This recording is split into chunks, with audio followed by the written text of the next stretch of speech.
Consagramos todo o nosso ser a Ti. Consagramos todo o nosso ser a Ti. Consagramos todo o nosso ser.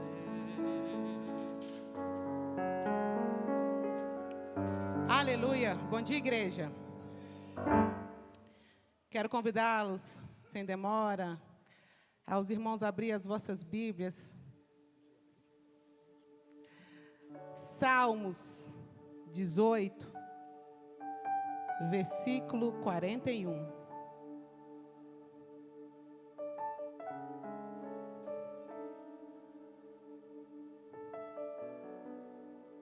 Salmos 18, 41.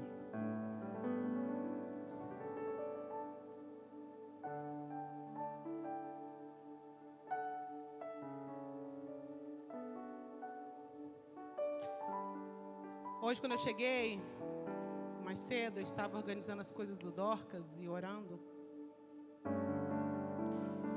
E o pessoal da mídia, os midianitas, vieram mais uma vez nos pressionar. Me dá um tema, me dá um tema. Eu falei, meu Deus, eu não sei se a pressão de pregar é maior daqui do que dar um tema para esse povo. E eu disse, da forma que o Senhor me entregou, o clamor que Deus ouve. E é sobre isso que eu queria compartilhar com vocês. Eu vou ler aqui na minha versão, no celular, da King James, para ler exatamente como está. Diz assim: gritaram por salvação, mas não houve quem os livrasse. Clamaram até pelo Senhor, mas Ele não respondeu. Amém? Vamos orar?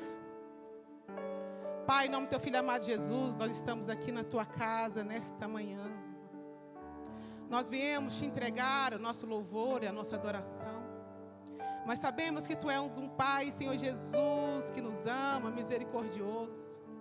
E Pai, o momento da palavra é o momento, Pai, que nós recebemos do Senhor. Então eu quero Te pedir, Senhor, que este momento não seja desperdiçado, mas que nossos corações estejam preparados para receber, Senhor Jesus, a palavra como um solo fértil, onde a palavra cai, frutifica, Senhor Jesus, e dá, Senhor, bons frutos. Deus, em nome do Senhor Jesus, eu quero Te pedir, Pai, me usa nessa manhã com graça, com intrepidez, com autoridade, porque ninguém jamais que se encontrou contigo saiu da mesma forma, mas antes foi transformado, curado, liberto, Senhor Jesus. E eu quero Te pedir mais uma vez, faz em nós, para que o Senhor possa continuar fazendo através de nós. Nós Te glorificamos e Te engrandecemos nesta manhã.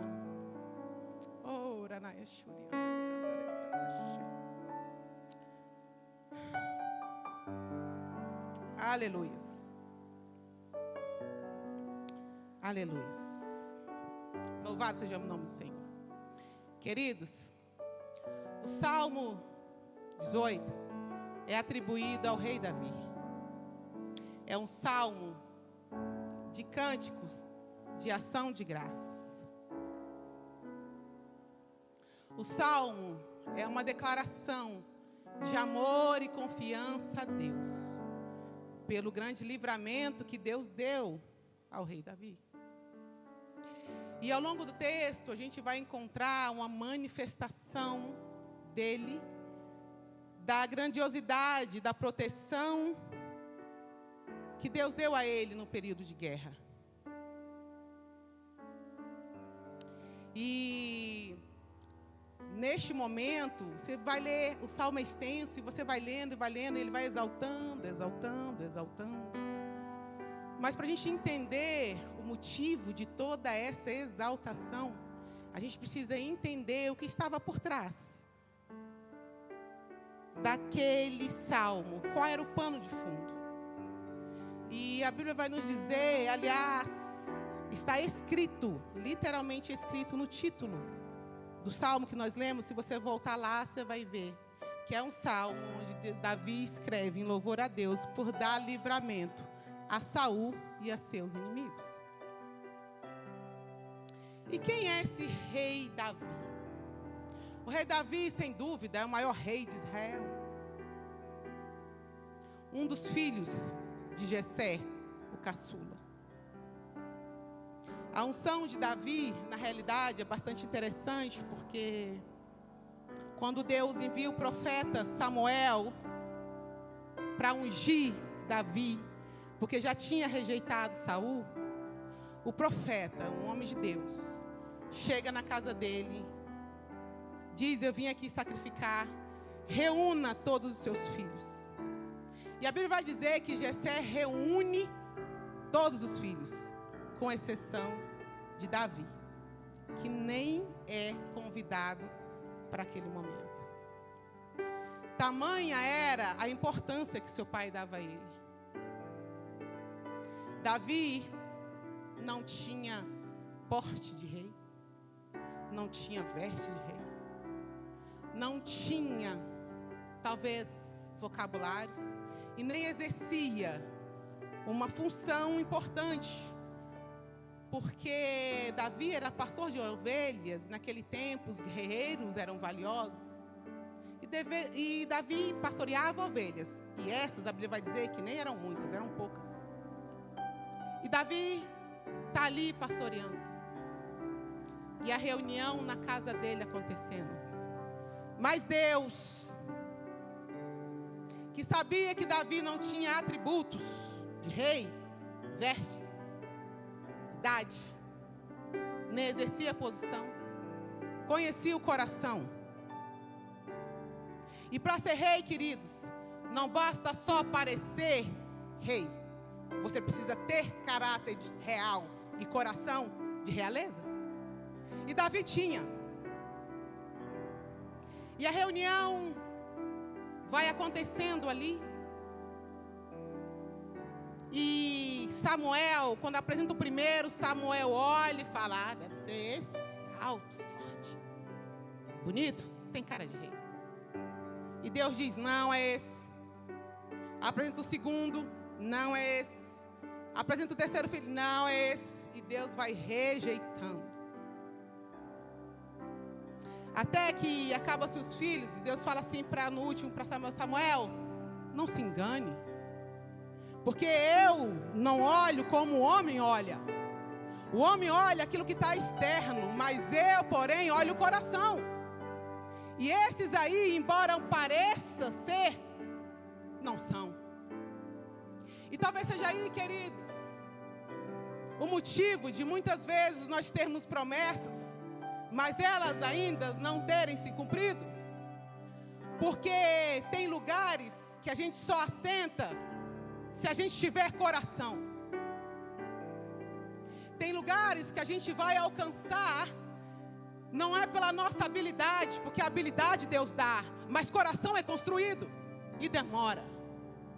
Por isso eu te digo, se você está gastando muito tempo crescendo para cima, redobre para você crescer para baixo. Porque coração e caráter é construído em Deus. E tem lugares que nós vamos ter acesso quando nós tivermos um coração real.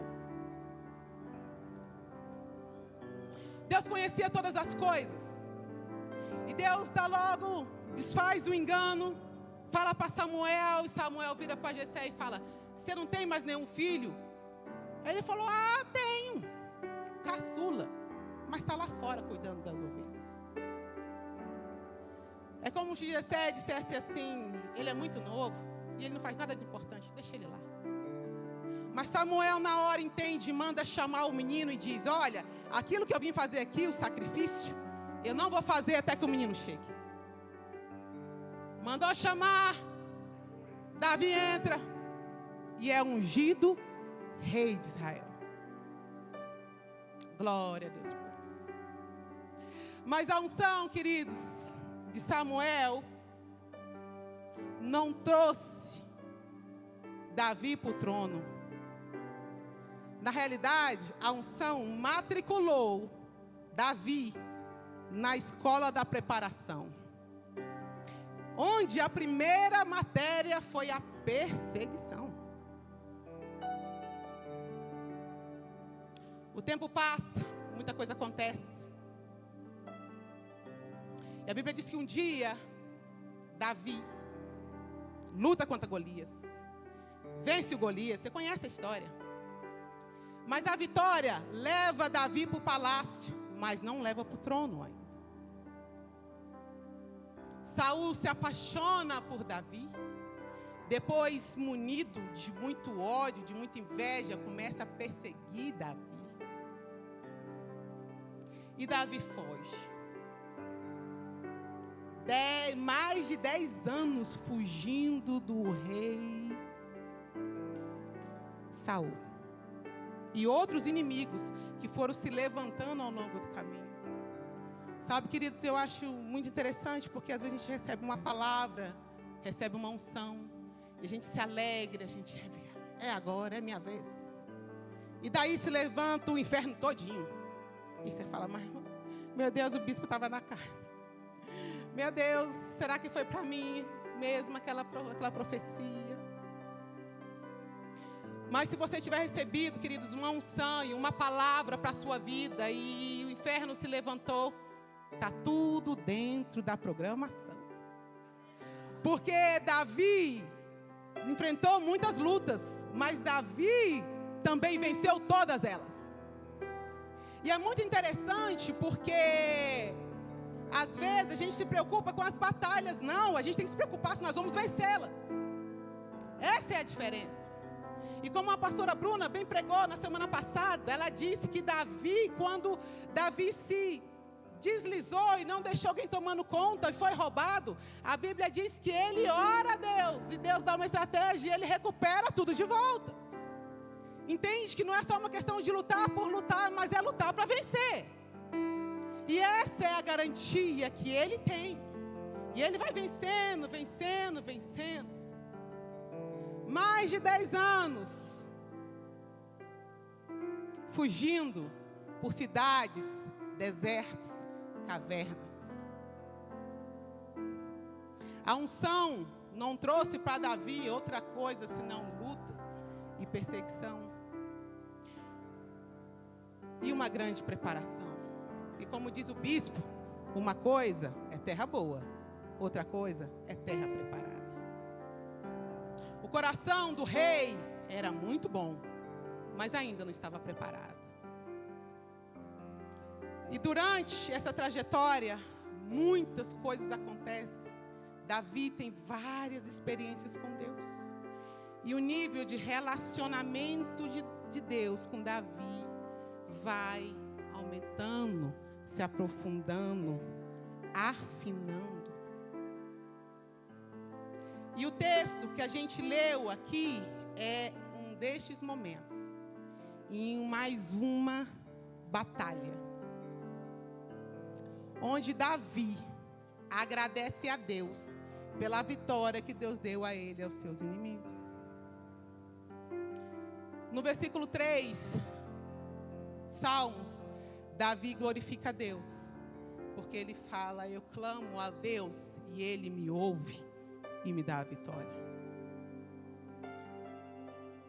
O Salmo vai se desenrolando, e lá pelo 30, ele diz, eu glorifico a Deus, porque na intimidade que eu tenho com Ele, Ele me trouxe estratégias, habilitou as minhas mãos para a batalha, e eu venci mais uma vez.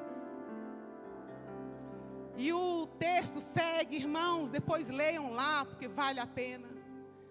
Versículo por versículo, ele vai dizendo quem é esse Deus, a forma que Deus se manifesta, da habilidade. Ele vai até, assim, se gloriando, talvez não seja essa parte, mas glorificando a Deus na realidade, pela capacidade que ele tinha na luta e no relacionamento, aquilo que o relacionamento trazia para ele, estratégias, habilidade, discernimento, tempo. Porque às vezes a gente tem até habilidade, às vezes a gente tem até direção, mas a gente não sabe o tempo.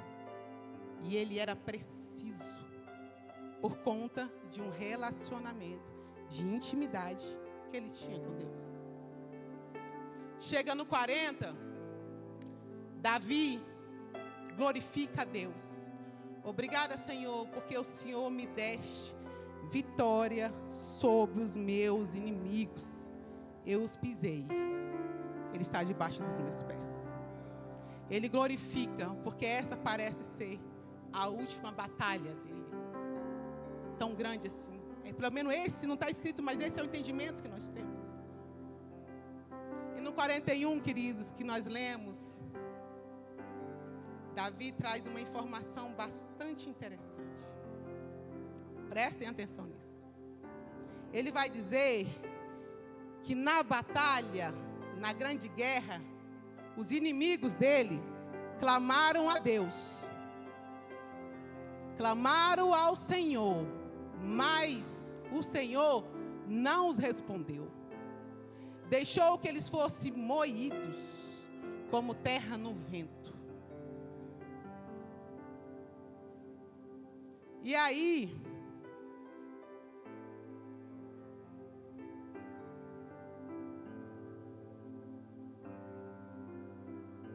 é bastante interessante a informação, porque lá no 3, Davi fala: quando eu clamo, Deus ouve. E ele diz que o povo, os inimigos dele, clamou ao mesmo Deus. Aqueles inimigos não clamaram a Baal.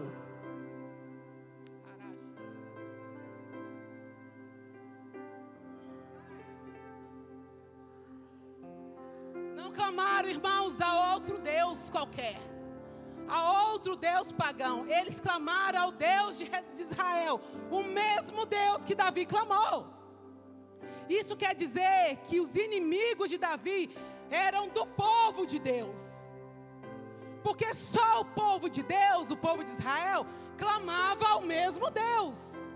Os outros recorriam a deuses pagãos.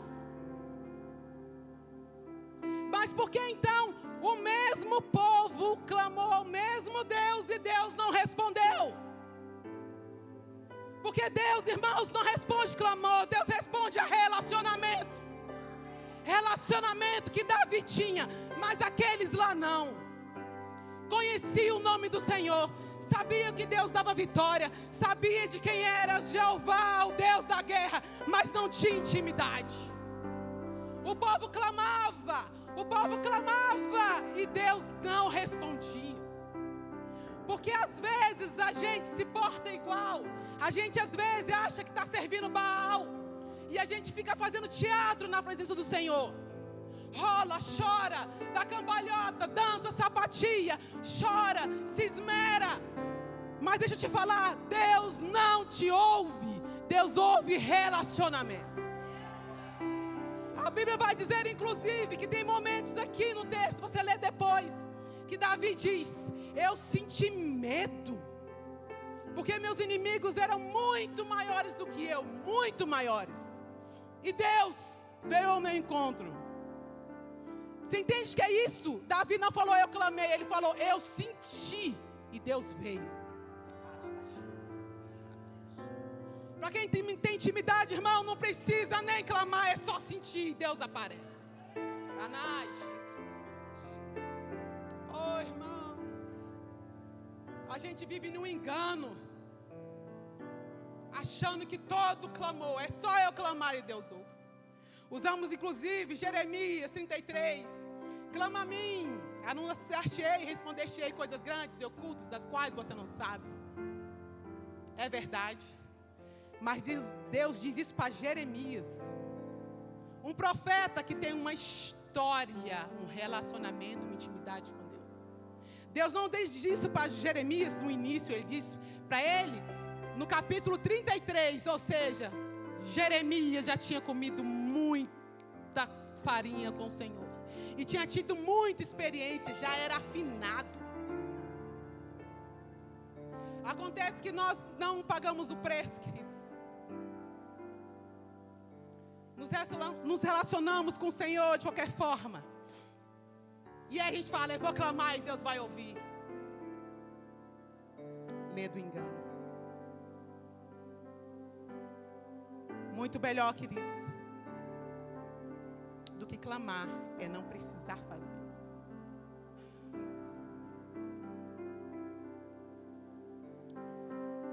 A gente vai ouvir histórias de homens e mulheres de Deus que entenderam isso. A palavra vai dizer que Moisés lidera 3 milhões de pessoas, ensinando aquele povo, mais do que qualquer outro, viveu os maiores milagres no deserto. E Deus tentando se apresentar como Deus daquele povo. Mas a Bíblia vai dizer que depois de muito tempo já caminhar, um dia Moisés sobe para receber os 10 mandamentos. Tem um tempo com Deus e Moisés se demora. E a palavra diz que o povo de Deus se reúne, faz bezerro e se prostitui. Não basta ser só povo, tem que saber o Deus que você serve. No mesmo Êxodo, Deus se ira daquele povo e diz para Moisés: Moisés, eu vou destruir esse povo todo. Esse povo não tem jeito não. Moisés que diz: não, Deus, não. O que vão dizer do Senhor? Vão dizer que o Senhor tirou o teu povo lá para matar aqui. E Moisés, com o nível de intimidade que tinha com Deus, faz com que Deus se arrependa daquilo que ele ia fazer. E o povo prossegue. Mas lá na frente, de novo Deus se ira e fala: Moisés, deixa eu te falar uma coisa, eu vou te dar a vitória, mas minha presença não vai contigo. Está garantido a vitória desse povo, mas a minha presença não vai contigo. Moisés, que tinha intimidade, sabia o que a presença representava, e diz: não, Senhor, se a tua presença não for comigo, de forma alguma eu sairei deste lugar. Porque, queridos, a uma certa altura, o que interessa não é quem deu, não é o que Deus te dá, é quem Ele é. E Moisés entendia muito disso e disse: não, Senhor, nós sairemos daqui, mas nós sairemos contigo. E a presença vai. Pessoas, queridos, que entenderam que presença é inegociável.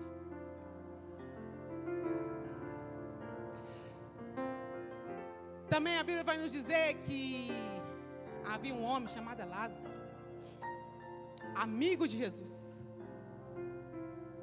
que morreu. Foi sepultado, ficou 4 dias. Mas o amigo voltou. E o amigo ressuscitou Lázaro. Sabe o que eu aprendo, queridos? Com Davi, Moisés, Lázaro, que melhor que ter cargo é ter intimidade.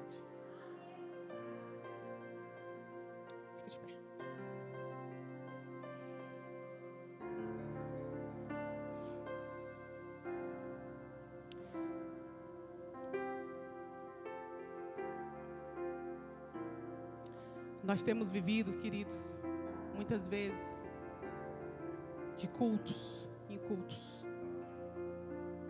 E eu digo isso porque tem pessoas que eu só vejo nos cultos. Mas nossos momentos de intimidade, de rasgar o coração, de construir caráter, nos discipulados, nos encontros de homens e de mulheres, não estão. Não tem tempo.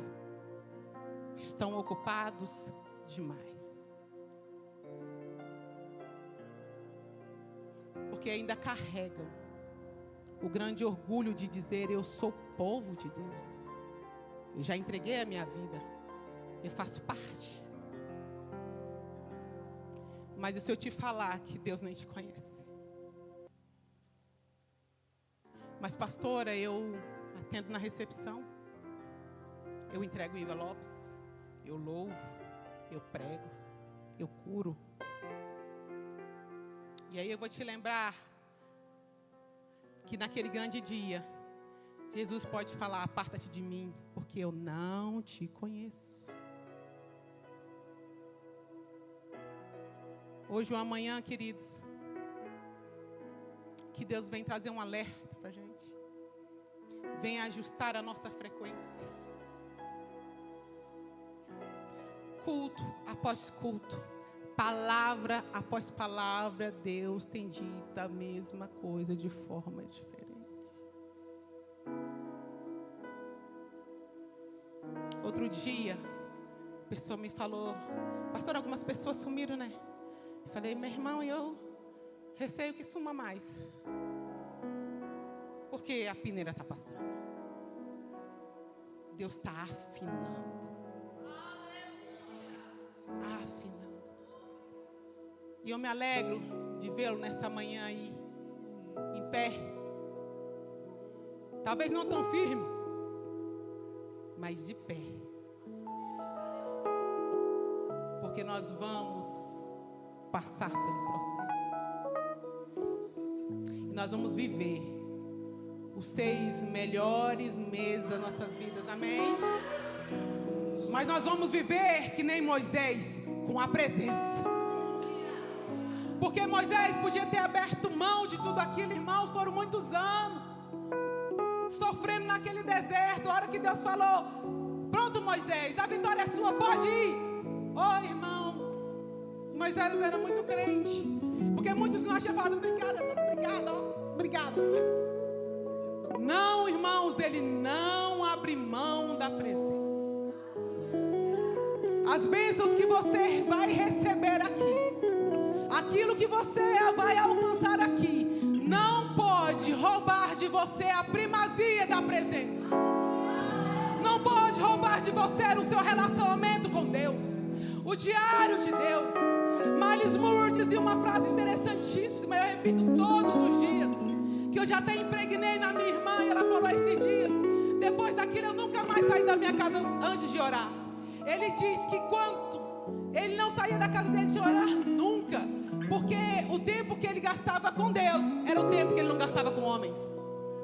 Relacionamento. Quando você chega lá, a porta está aberta. Quando você chega lá, já convenceu o seu cliente. Quando você chega lá, o diabo já caiu por terra, irmãos. É relacionamento, intimidade com o Pai. É isso que o Senhor quer de nós. É um novo tempo. E eu glorifico ao Senhor, porque lá, a palavra que Deus nos deu na terça-feira é que nós chegamos em Gilgal, e na terra prometida, a gente não é mais provisionado, mas a gente tem responsabilidade. E agora a gente come do que a gente planta. Mas também era um momento onde Deus diz: eis-me aqui, se relaciona comigo. Porque eu não escuto o clamor de povo, mas eu vejo a necessidade daquilo que eu conheço. Aleluia. É um tempo de menor esforço,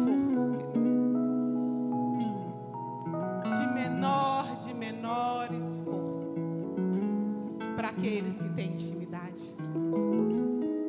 Eu não sei se já aconteceu com você, de às vezes você em pensamento dizer: Senhor, como é que eu vou resolver isso? Ou você dizer assim: coisa simples, eu queria comer isso. Ou você passar por uma vitrine de um shopping e olhar alguma coisa e dizer: se eu tivesse dinheiro, e depois chegar na tua mão. Alguém já viu essa experiência? Essa experiência de intimidade, que não precisa falar, mas o Pai viu que você viu. Amém?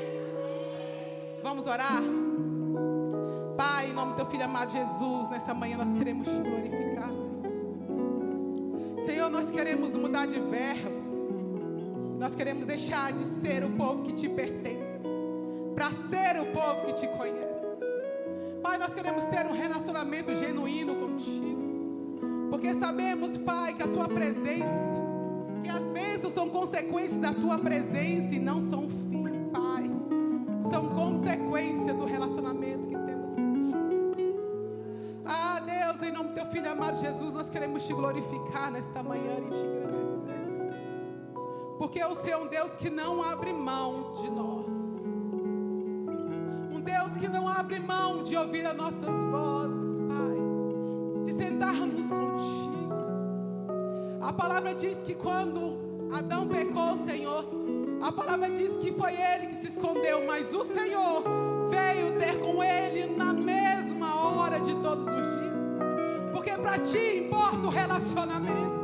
E nós queremos, Senhor Jesus, te pedir perdão por aquilo que tem nos roubado de ti. Pela falta, Senhor Jesus, de prioridade. Pela falta, Senhor Jesus, de santidade. Pelo pecado, Senhor Jesus, que nos se afasta da tua presença. Ah, Senhor Jesus, nós queremos te pedir nessa manhã, Pai. Nos ajuda, porque mais, Senhor Jesus, do que ser teu povo, nós queremos declarar que nós temos um Deus. Oh, ah, Deus. O Senhor ouvirá quando eu clamar. Certamente o Senhor ouvirá quando a gente clamar.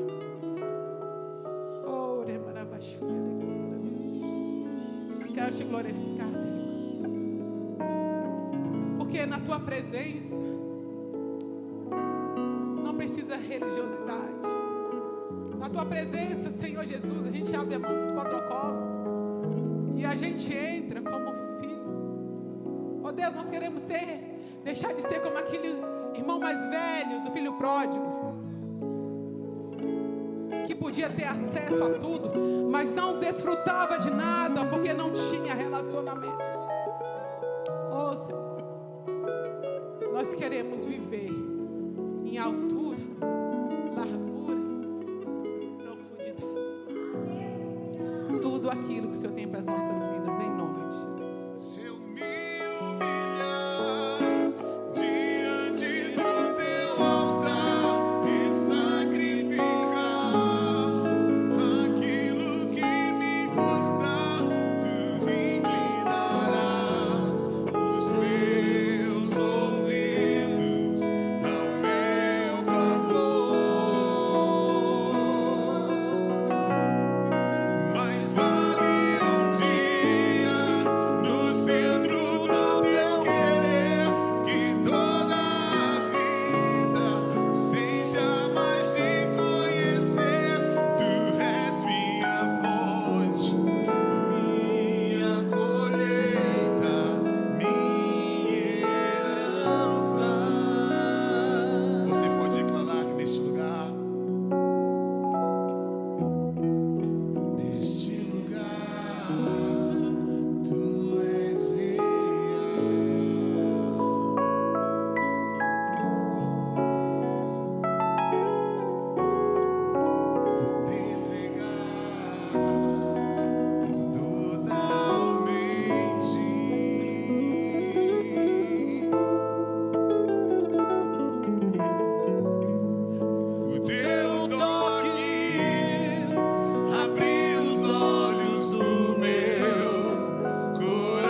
nosso nome do Senhor Jesus.